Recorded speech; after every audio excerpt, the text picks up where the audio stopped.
Hi అండి. Welcome to Uma's diaries. ఈరోజు మనం అందరికీ నచ్చే, ముఖ్యంగా లక్ష్మీదేవికి ప్రీతికరమైన బెల్లమన్నం చేసుకోబోతున్నాం.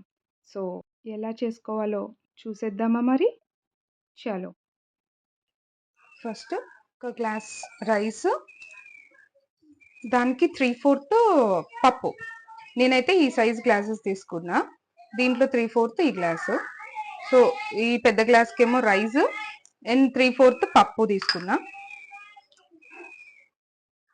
ఇవి వాష్ చేసేసుకొని మంచిగా కాసేపు నానబెడితే బాగా వస్తాయి, అంటే తొందరగా ఉడుకుతుంది మెత్తగా.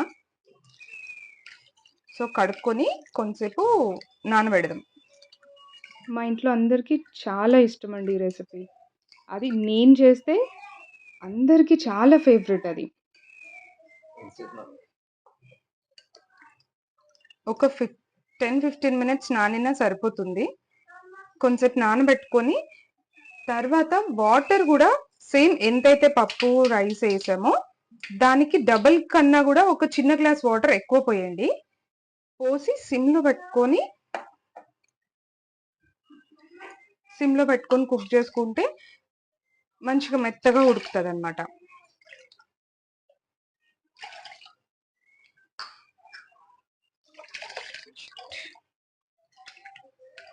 నేను కొంచెం ఎక్కువ పోసాను వాటర్. సో ఇవి కాసేపు ఒక 15 మినిట్స్ నాననివ్వండి అట్లనే. ఆ రైస్ ఉడికేలోపు మనం బెల్లం ఇవన్నీ రెడీ చేసుకుందాము. ఇక నేనైతే మాకు తగ్గట్టు బెల్లం తీసుకున్నా. బెల్లం, ఒక 4-5 ఇలాచి, ఒక 2 గ్లాసెస్ పాలు పడతాయి, ఎందుకంటే పాలు ఎక్కువ పోసుకుంటేనే టేస్ట్ ఉంటుంది. అండ్ నెయ్యి. ఇష్టమైన వాళ్ళు అందరైతే డ్రై ఫ్రూట్స్ వేస్తారు, బట్ పిల్లలు తినరు అనేసి నేను వేయట్లేదు. డ్రై ఫ్రూట్స్ జీడిపప్పు, కిస్మిస్ అవి మంచిగా నేతిలో వేయించుకొని అవి కూడా లాస్ట్కి వేసుకుంటే ఇంకా బాగుంటుంది. నేనైతే అవి వేయట్లేదు ఇప్పుడు.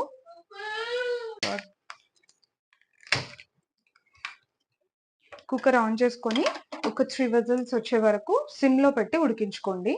సిమ్లోనే ఉండాలి, హైలో పెట్టి ఉడకబెట్టకండి. సిమ్లో పెడితే మెత్తగా స్మూత్గా వస్తుంది. సో ఇదైతే కుక్ అవ్వనివ్వండి అప్పటి వరకు.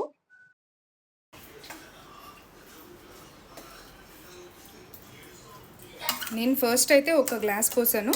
కొంచెం ఇది కుక్ అయ్యాక ఇంకొక హాఫ్ గ్లాస్ పాలు పోసుకొని అప్పుడు బెల్లం, ఇలాచి, నెయ్యి వేసుకుందాం.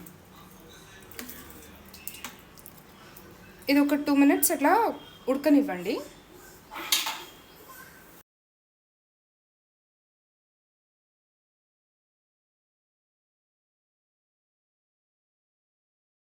చూసారా, మెత్తగా కుక్ అయిపోయింది కదా. ఇప్పుడు ఇంకొక హాఫ్ కప్ పాలు పోసుకొని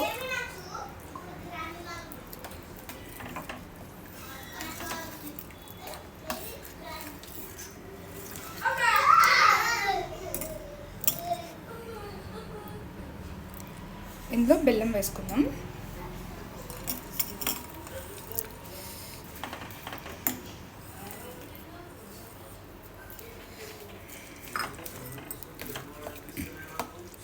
మీరు తినే స్వీట్ని బట్టి ఎంత బెల్లం కావాలో చూసుకొని వేసుకోండి.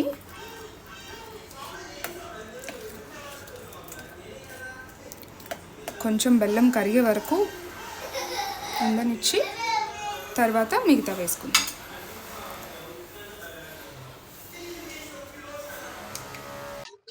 ఇది ఆల్మోస్ట్ కుక్ అయిపోయింది. ఇప్పుడు ఇలాచి వేసుకుందాం. ఇలాచి, నెయ్యి ఇక మీ ఇష్టం.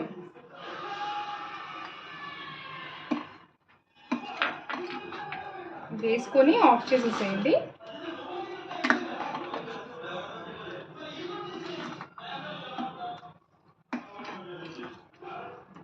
ఇప్పుడు అసలైన చిట్కా చెప్తా దీనికి. ఆఫ్ చేసిన తర్వాత లాస్ట్కి పైనుంచి కొన్ని పాలు పోసుకోండి. దీంతోనే మీకు అసలైన టేస్ట్ వస్తుంది, చాలా కమ్మగా ఉంటుంది. నా మాట నమ్మండి. ఏంటంటే పైనుంచి పాలు పోసుకుంటే ఇది చల్లగా అయ్యాక గట్టిగా అవ్వకుండా ఉంటుంది. అండ్ పాల టేస్ట్ మంచి ఫ్లేవర్ ఇస్తుంది కూడా. నెయ్యి, పాలు మంచి ఫ్లేవర్ వస్తుంది. సో ఇప్పుడు ఇది రెడీ అయిపోయింది, బౌల్లోకి షిఫ్ట్ చేసుకుందాం.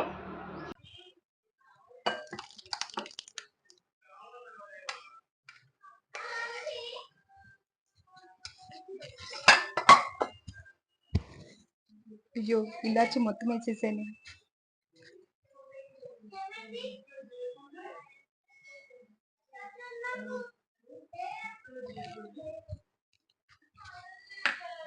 అంతే, దీనికి ఏం పెడతాం?